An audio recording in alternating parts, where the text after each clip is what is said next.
Mis hijos tienen un juego en la tablet que se llama Stumble Guys y va de unos muñequitos que van haciendo un recorrido y a ver quién...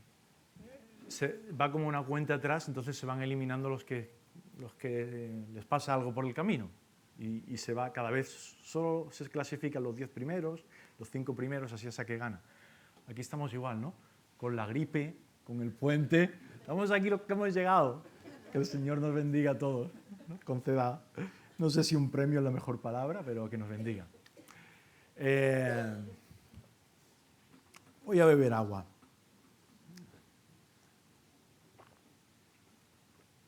Estamos estudiando el Sermón del Monte y es uno de los textos, posiblemente uno de los mensajes más influyentes de la historia.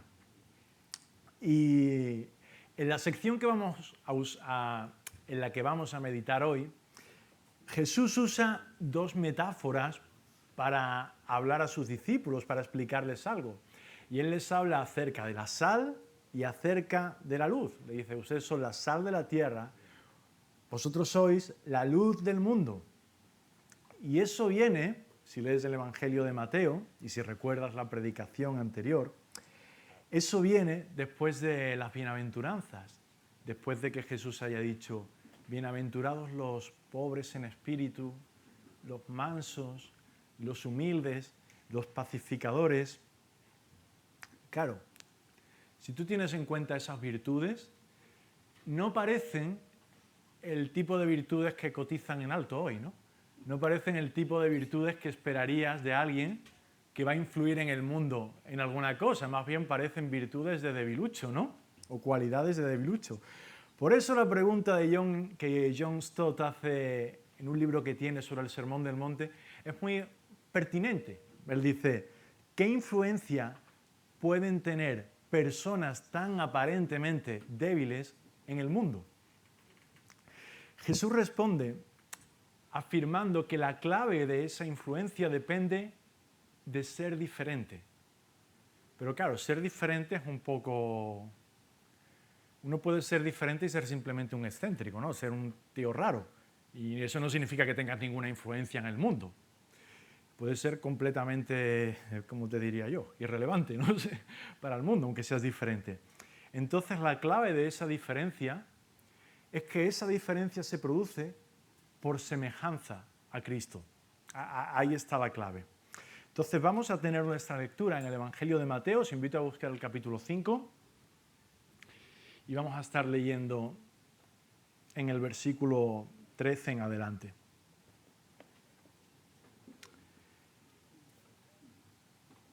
Dice Jesús, vosotros sois la sal de la tierra, pero si la sal se desvaneciere, ¿con qué será salada? No sirve más para nada, sino para ser echada fuera y hollada por los hombres. Vosotros sois la luz del mundo. Una ciudad asentada sobre un monte no se puede esconder, ni se enciende una luz y se pone debajo de un almud, sino sobre el candelero, y alumbra a todos los que están en casa. Así alumbre vuestra luz delante de los hombres, para que vean vuestras buenas obras y glorifiquen a vuestro Padre que está en los cielos. Amén. Os cuento una anécdota de esta semana. Estaba escuchando la radio y no sé si sabéis, pero la semana pasada hubo una manifestación en Madrid, el domingo pasado, por todas estas tensiones políticas que hay, las investigaciones que hay abiertas y todo esto, ¿no? Y en esa manifestación, pues la presidenta de la Comunidad de Madrid dijo algo, en algún momento aludió a los moderaditos. Y ella utilizó ese término para referirse a los periodistas o a los analistas políticos que no levantan la voz y no gritan más fuerte contra lo que está sucediendo. Eso, estarás de acuerdo o no estarás de acuerdo, no es importante. A mí lo que me llamó la atención es que el periodista que escribía, bueno, era en la radio, el que soltaba su reflexión, se sintió aludido, era José Peláez, creo que era el nombre, y él respondía diciendo que ser moderadito no es igual que ser cobarde, ni que no decir la verdad. Y a mí lo que me llamó la atención es que él acabó su reflexión citando a Jesús. Entonces dijo, ¿harían bien algunos en escuchar a un joven maestro que dijo, bienaventurados los mansos, porque ellos heredarán la tierra? Y lo que me gustó fue su firma final. Dijo, Jesús, ese moderadito. Y me gustó porque yo que estaba ya pensando en mi sermón, era una forma de aludir a que a veces asociamos la mayor de las influencias con gritar más fuerte o con hacer más ruido. Y este hombre en su reflexión, no sé si muy consciente o muy inconscientemente, pero está haciendo alusión a que la mayor influencia de la historia no fue alguien que gritaba muy fuerte o que impuso su pensamiento por la fuerza a nadie, ¿no? Y es curioso porque Jesús, aparentemente manso, es el líder más influyente de la historia, si lo piensas. No hay nadie con más seguidores y no tiene redes sociales. No hay nadie que haya influido más en la historia. No escribió ningún libro Jesús. Y se han escrito ¿cuántos sobre él? Millones de libros, ¿no? Como decía en algún tratado cuando yo era pequeño. No hizo ningún monumento para sí, pero es el hombre más representado de la historia del arte. Sin el poder de un ejército, sin el poder de mucha capacidad económica, sin mucha influencia, sin un altavoz, sin internet, conquistó a más personas que cualquier imperio de la historia. Sin haber podido viajar unas pocas regiones más allá de donde él vivía a pie, su mensaje dio la vuelta al mundo. Así que ahí tienes a nuestro Señor. Y Él diciéndonos que nuestra influencia depende de parecernos a Él, de parecernos a Él en su carácter. A esos discípulos aparentemente débiles, a esos pescadores y gente normal y corriente, Jesús le dice en aquella montaña, vosotros sois la sal de la tierra y vosotros sois la luz del mundo. Así que vamos a pensar un poco en esas dos ideas, la sal de la tierra y la luz del mundo. Si piensas en explorar en esa metáfora, ¿para qué sirve la sal? ¿Cuál es el uso que tiene la sal? Pues dar sabor, ¿no? Principalmente. En aquella época también un poco hacer de frigorífico, porque era la forma de conservar, sobre todo pescados, supongo, ¿no? Y también simbolizaba la pureza, porque se utilizaba en las ofrendas como símbolo de algo que no se corrompe, símbolo de algo que permanece.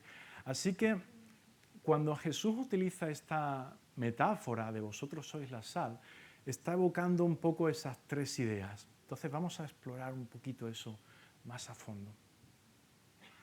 La sal como condimento, para dar sabor, ¿no? Es el uso más cotidiano de la sal. ¿El condimento qué hace? Pues aporta al plato algo que el plato no tiene y que necesita. Si os gusta la cocina, como a mí, pues sabréis que los condimentos se usan para darle al plato algo que no tiene, ¿no? Si está soso, ¿qué haces? Le pones un poquito de sal. Si está muy suave, pones pimienta o guindilla para que esté un poco más picante. Si una salsa está ácida, ¿qué hace? Pues le pones un poco de azúcar para endulzarlo un poquito. Así es como el cristiano funciona en nuestra cultura, en nuestra sociedad. Aporta gracia donde hay culpa. Aporta verdad donde hay mentira. Aporta claridad donde hay confusión. Aporta esperanza donde no la hay. ¿Ves? Aporta algo que la cosa en sí no tiene. Y la cosa es que el punto también es que cuando tú pones, ¿qué pones? ¿Tanta sal como carne? No. Un poquito de sal y ya se nota, un poquito de condimento y se nota. Y así funciona el creyente también. Ahora hay una reflexión que quiero yo hacer. La sal es útil, pero la sal es útil cuando se usa, ¿no? Cuando está en el salero nos sirve de mucho. Y Y yo dándole vueltas a esta metáfora, pues pensaba en la iglesia a veces como un salero. La iglesia me refiero como el local, ¿no? Como si fuera un salero, donde venimos aquí los granos de sal. Pero claro, la sal no está hecha para funcionar aquí, está hecha para funcionar fuera de aquí. Y a veces pues nos encerramos aquí en nuestro entorno, cómodo, por supuesto, blanquito, de cristal. La comunión es buena y yo soy el primero que disfruta de estar entre hermanos, de quedar a cenar pues, con alguno de vosotros, pero a veces nos encerramos tantos en nuestro pequeño mundo evangélico que ¿cómo vamos a salar si no estamos en contacto con ningún alimento? Si estamos solo entre nosotros. Y claro, la sal que no toca la comida pues no sirve para mucho. Entonces el llamado que Cristo hace es sal al mundo y sé sal, da sabor, preserva, manifiesta la pureza de alguna forma. Cuento una anécdota curiosa. Hay un chiste por internet, es un chiste, un meme, que es muy gracioso. Sale una foto y sale alguien con un tarro de estos de sal gourmet y pone sal del Himalaya. Y ahora te pone, aquí en la etiqueta pone, esta sal tiene 250.000 millones de años, está en las entrañas del Himalaya, qué sé yo qué historia. Y lo giras y pone caduca en 2027. Entonces, claro, es muy cómico porque tiene 250.000 millones de años y justo caduca dentro de 2 años. Vaya, mala pata, que justo caduca el año que viene. Pero me hizo pensar en algo. A mí me hizo pensar esto en una metáfora. Estamos estudiando el ¿qué? El Sermón del Monte. Pues el Señor del Monte coge su sal y la envasa en tarros, que somos tú y yo, y nos reparte por el mundo. Nos reparte en cocinas diferentes. Y nos guste o no, nuestros tarros tienen fecha de caducidad. Así que el Señor nos pone en la cocina de nuestros hijos, en la cocina de nuestros colegios, en la cocina de nuestras oficinas, en la cocina de nuestra vecina, y nos deja ahí por un tiempo para que seamos sal. Pero tenemos fecha de caducidad. No vamos a estar en esas cocinas para siempre. Y tenemos que ser intencionales en nuestra función como sal, porque esa es la voluntad del Señor de la montaña, que coge su sal y la reparte por todo el mundo, para que frene el mal, para que preserve lo bueno, para que viva marcando la diferencia. Y eso requiere a veces valentía, porque ser sal no siempre es dar sabor, dar un sabor agradable. A veces ser sal es escocer un poco. ¿Te has cortado alguna vez y te ha caído sal en una herida? Si te ha pasado, sabrás que pica, escuece. Cuando la sal toca la herida, duele. Y eso es también una metáfora. Cuando la sal traspasa la piel, se nota. Se nota en forma de escozor. La vida del creyente confronta a él y ese contraste puede causar molestia en nuestro entorno. Pero ese escozor pues no es para que duela porque duela, sino es un escozor. La sal cuando escuece es porque limpia, en verdad, si lo piensas. Entonces ese es el sentido de nuestro escozor. No estamos aquí para hacerle la vida imposible a alguien. Si los molestamos es para traerlos al arrepentimiento, para traerlos al camino de Dios, para salvarlos a fin de cuentas. Pero hay una fina línea entre salar para sanar y salar para herir. Yo recuerdo hace un tiempo que fui con Laura a un centro comercial y le dieron a ella una sal que por cierto, creo que era del mal muerto, según decía. El caso es que se la ponían en las manos y frotabas así y después te enjuagabas y quedaba la mano súper suave. Entonces, claro, una cosa es utilizar la sal para limpiar, otra cosa es echarla en la herida. Y nosotros a veces somos un poco brutos, algunos de nosotros. Y utilizamos la verdad casi como un arma, en vez de como algo que tenga la intención de sanar a las personas. A veces somos tan brutos que lo utilizamos para hacer daño. Entonces, la autoridad que se manifiesta de la verdad, es algo que funciona bien sobre todo cuando uno reconoce primero el mal propio para luego señalar el ajeno, porque eso te da una dosis de humildad que creo que se percibe al hablar, ¿no? Es como cuando señalas la mancha de alguien, ¿no? Tienes una persona y ves que tiene una mancha, hay una pelusita, hace así, le quitas, pero la persona percibe que es para bien, ¿no? Le está señalando una mancha, pero percibe que es para bien. Puedes mirar una mancha y decir, quizá lo quieres ridiculizar, ¿no? Eso a veces lo vemos en los niños, a veces cuando hacen así, señalan, ¿cómo lleva eso? Se ha manchado. La intención se nota, la intención se nota. Incluso cuando le digas una verdad difícil a alguien, yo creo que se percibe cuando el corazón del que está diciendo esa verdad tiene amor por esa persona. Yo creo que eso se percibe.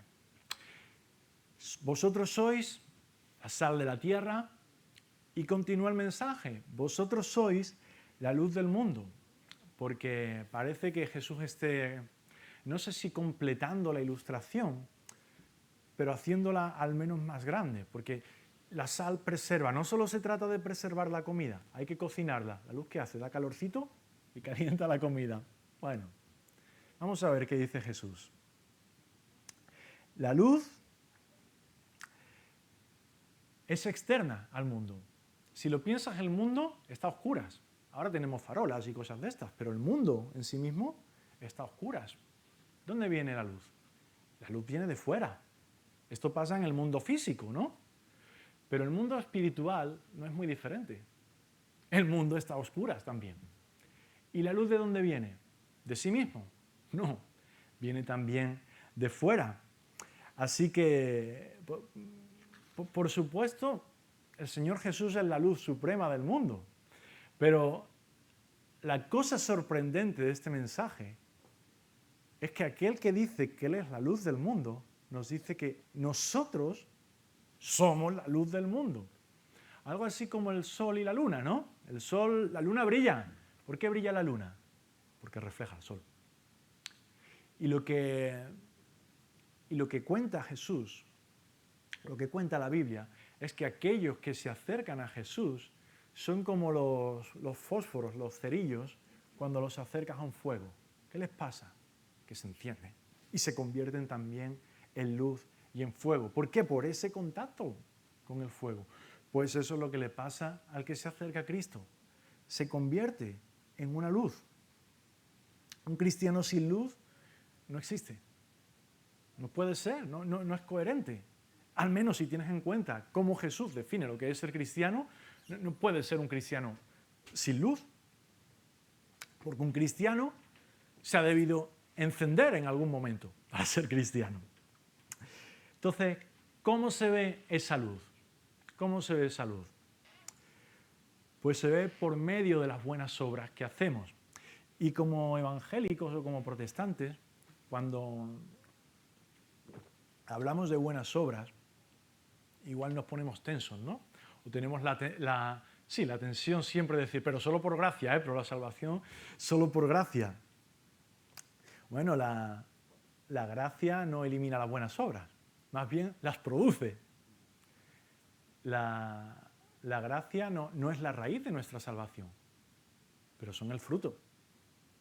Así que no hay vida cristiana sin buenas obras. Eso no es coherente con el mensaje de Jesús. El mundo glorifica a Dios, ¿cuándo? Y ve nuestra luz, ¿cuándo? Cuando ve nuestras buenas obras, no nuestros buenos discursos, nuestras buenas obras.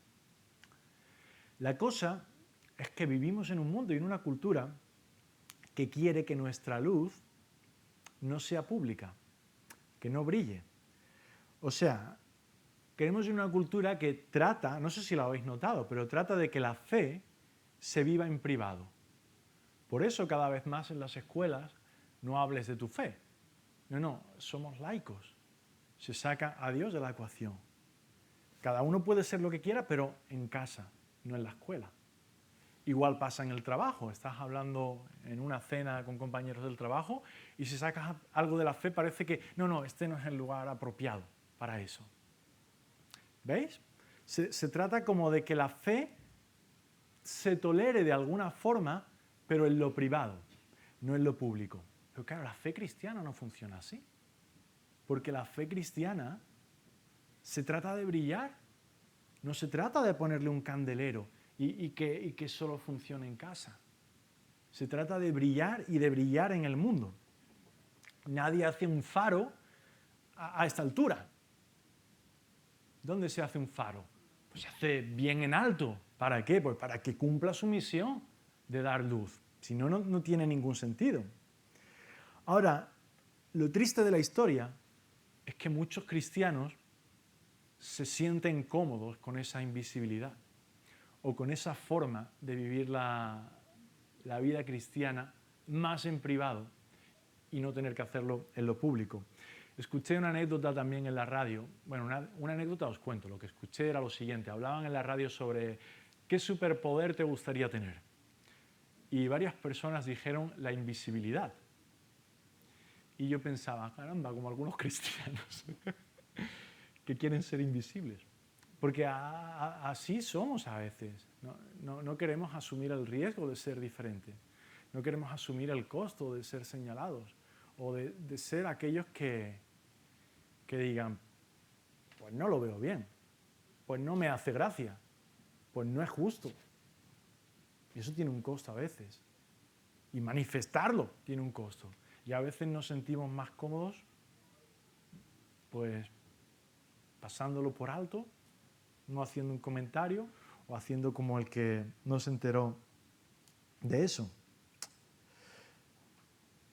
La luz no se apaga. El Señor no nos ha concedido un interruptor. La luz no se negocia. La luz no se disimula. La luz brilla. Eso es lo que hace la luz. Y eso es lo que Jesús nos pide que hagamos, que brillemos y no otra cosa. Esta semana estaba creativo, así que me he inventado una historia para ilustrar un poco este punto. Y os la cuento. La he llamado La historia de la iglesia del acantilado, como nombre regular, pero...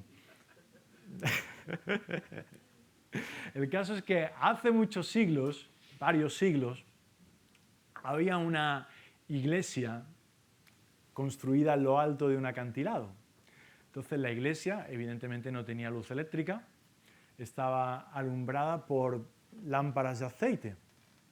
Entonces cuando la gente del pueblo costero quería ir a la iglesia, pues tenía que subir por el sendero y pues, subir por el sendero y asistir a la iglesia, ¿no? Y la cosa es que una tarde estaban ahí en el culto y se levantó una gran tormenta. Y en el acantilado, que el aire pega bien fuerte, un golpe de aire rompió una de las viejas ventanas y el aire frío que entró apagó las velas que colgaban del techo y se quedaron todos a oscuras. Todos a oscuras, menos el pastor, que tenía un candelabro ahí en el púlpito junto a su Biblia. Entonces el pastor toma esa vela, que casi le ilumina la cara, baja y le da la vela a la mujer que hay en la primera fila, que enciende otra vela, y la mujer la pasa a la persona que hay al lado, que enciende otra vela, y así sucesivamente, hasta que la iglesia vuelve a quedar iluminada por las velas que cada uno sostiene en sus manos.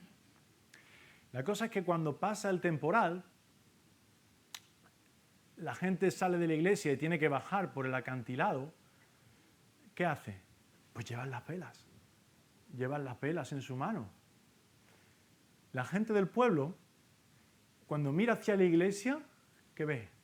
Ve como si fuera lava, cayendo hacia ellos, ve un montón de velas, un montón de luces o de fuego que va bajando por ese sendero y se acerca al pueblo. Y eso impacta. Yo no sé si alguna vez has estado en algún lugar iluminado solo por velas, pero impacta mucho. Una sola vela puede pasar desapercibida, aunque se nota.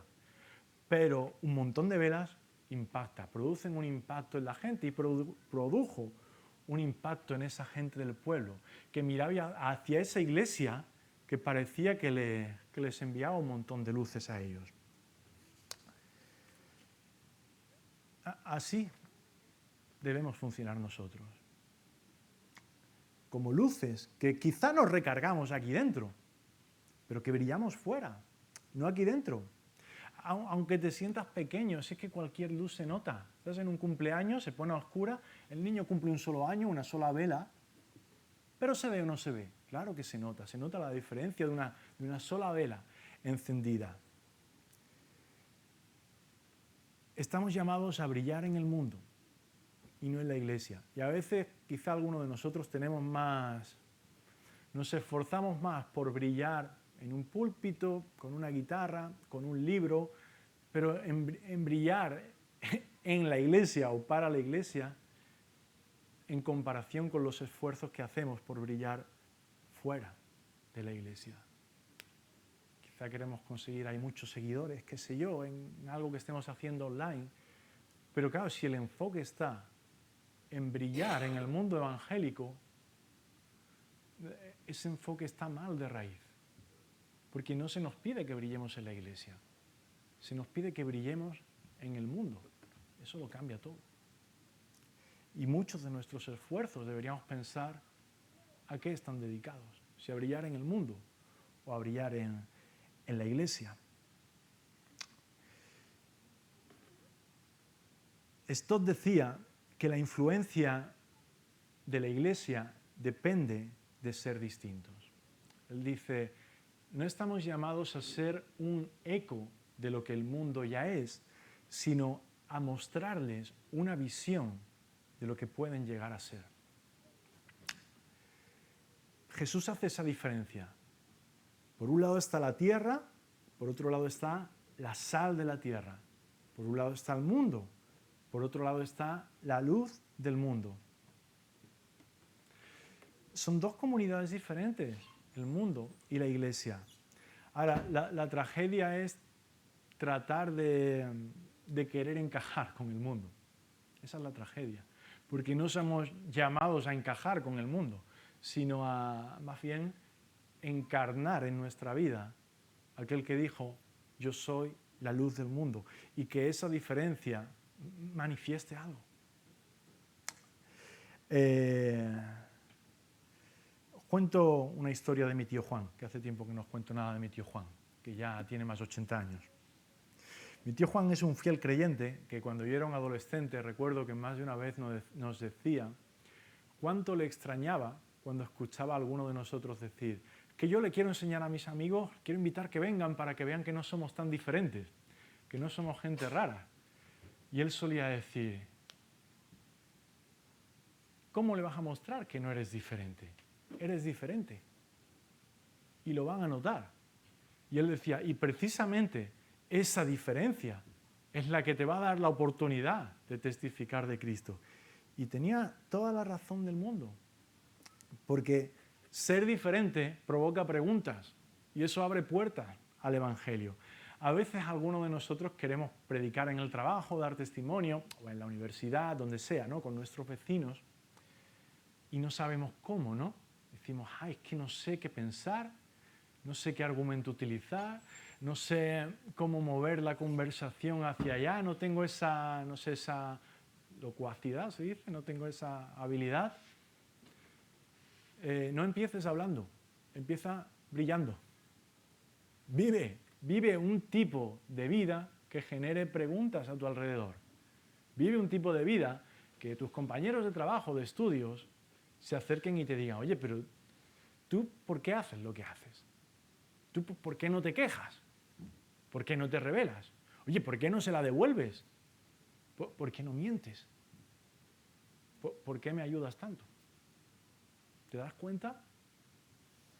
vivir un tipo de vida que genera preguntas abre puertas para compartir el Evangelio de forma natural, sin que tengas que pensar un discurso. Hago esto porque soy creyente, porque mi fe es coherente con esto que hago. Y desde mi perspectiva es la mejor forma de predicar el Evangelio, cuando uno puede hacerlo de forma natural, con tus propias palabras, en tu propio contexto. Entonces, estamos. El punto de toda esta enseñanza sobre la sal y sobre la luz es que la sal funciona si sala, si no se ha estropeado, y la luz funciona si no le ponemos agua encima para taparla. ¿Sabías tú que como la sal no se estropea? Claro, ¿cómo se estropea la sal? Si la sal es algo que en sí mismo no se estropea. ¿Sabes por qué se estropea? Por mezclarse. Si se contamina con otros materiales. Y es muy curioso, porque según he leído, en la región del Mar Muerto, por donde anda Jesús, la sal se contaminaba porque se mezclaba con yesos y otros minerales de la región. Y eso hacía que pareciera sal, pero que no funcionara como sal. Era polvo blanquito, digamos. Y yo pensaba, ¡ay, qué bueno! Pues igual que nosotros, que nos contaminamos con minerales de nuestra región y acabamos perdiendo la capacidad de ser sal, porque nos hemos contaminado con los minerales que encontramos por nuestra región. La luz escondida deja de ser luz. Habla el texto de un almud. No sé cuántos sabéis lo que es un almud. Pues vi uno antiguo, un almud antiguo, que era un cacharrito para como una unidad de medida, como si fuera un cubo, pues un almud. Y entonces tenía una forma que es curiosa porque es parecida a la de un farol. Pero claro, como es como un cubo, pues es opaco, ¿no? Es como si fuera un cubo cuadrado, para que nos entendamos. Y claro, la semejanza física se parece a un farol. La diferencia es que un farol tiene cristales. ¿Para qué? Para que la luz salga afuera. El almud es opaco. Y dice Jesús, claro, si la sal se contamina, no sirve de nada. Si a la luz le pones un cubo encima, no sirve tampoco de nada. Una iglesia que quiere pasar inadvertida, que se siente cómoda en la invisibilidad, pues no sirve de nada. Somos llamados a ser sal y luz. Y las dos cosas. Además, no podemos elegir si queremos ser una u otra. En una época donde hay tanto juego con eso de las identidades, yo me identifico como sal o como luz. Pues las dos. Eres sal y eres luz. Lo que Dios ha unido, ¿qué dice la Biblia? Que no lo separe. No, eso no lo dice la Biblia, ¿no? Lo que Dios ha unido, que no lo separe el hombre. Ay, sí, perdón, sí. Pero el caso es, no es en este contexto. Yo lo traigo a colación con lo de que no puedes separar sal y luz. ¿Por qué lo digo esto? ¿Qué es lo que tengo en mente? La sal, hemos dicho, esa función de conservar, a veces, o en mi pensamiento, la estoy asimilando o la estoy asemejando a aquellos que disfrutan con conservar, con ser súper puros, pero no quieren brillar, solo quieren conservar. Y luego en el otro extremo de la balanza tenemos a los que son luz y no quieren conservar nada a costa de ser luz, ¿no? Y esto a veces, pues uno puede ser luz y quedarse en ser superficial si no tiene ese equilibrio de la sal, y al revés.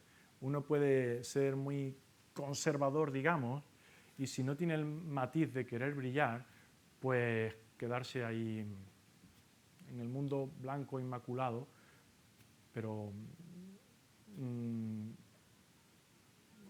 el mundo que no alumbra, que solo se conforma con guardar, pero no con proclamar, no con compartir. ¿Me entendéis por dónde voy? No sé si me he expresado muy bien, pero ¿lo pilláis? ¿Sí?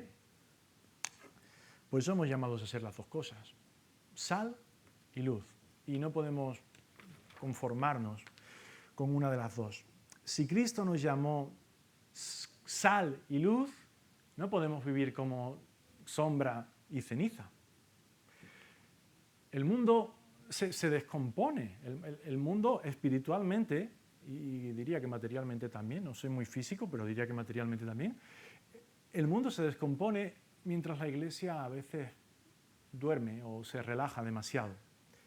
Pero las tinieblas avanzan y la idea de un mundo sin Dios avanza mientras a veces nosotros nos quedamos escondiendo nuestra luz por miedo, por vergüenza, por comodidad, qué sé yo. Despertemos. Ese es el llamado de este mensaje. Despertemos a la idea de ser sal y luz. Cada día es una oportunidad menos, porque tenemos fecha de caducidad, cada día es una oportunidad menos para brillar y para ser luz. Que cuando Cristo venga, pues Él nos pueda decir, bienaventurado, buen siervo y fiel, porque en un mundo que se corrompía, tú fuiste sal, porque en un mundo que estaba en tinieblas, tú fuiste luz. Entonces, os pido que tengáis valentía esta semana, que no sé si habéis disfrutado de este mensaje o no, pero que no disfrutéis este mensaje como un discurso más o menos agradable, que dice lo que de alguna forma probablemente tú ya sabes, sino que cuando esta semana tengas la oportunidad de ser sal para alguien, que este mensaje te escueza de alguna forma y sea el motor que te lleve a ser esa sal, que no te quedes en el salero. Que si esta semana tienes la oportunidad de ser luz para alguien, con un comentario, con una acción, este mensaje vuelva a tu conciencia, vuelva a tu recuerdo y te mueva a saber por qué estás en este mundo y para qué, y lo hagas. Querido hermano, cuando me toca predicar, duermo menos, porque me tengo que quedar hasta tarde haciendo este mensaje. Así que hazle un regalo al autor de este mensaje y ponlo en práctica. Ponlo en práctica, no lo deseches, no lo consumas como quien consume un café en una cafetería. Llévate a casa este sabor. Llévate a casa esto, llévate a casa no, llévatelo al corazón. Y déjalo ahí, en el corazón.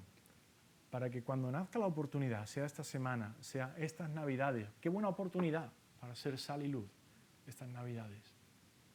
Aprovecha con tu familia, con tus amigos, con otros papás del cole, de forma natural, donde el Señor te ponga, sin que tengas que ponerte el listón de tengo que hacer qué sé yo qué cosa. Tienes que ser sal en las cocinas en las que el Señor te ha puesto. Y tienes que ser luz por donde vaya, brillando. Amén, iglesia. Amén. Que así sea.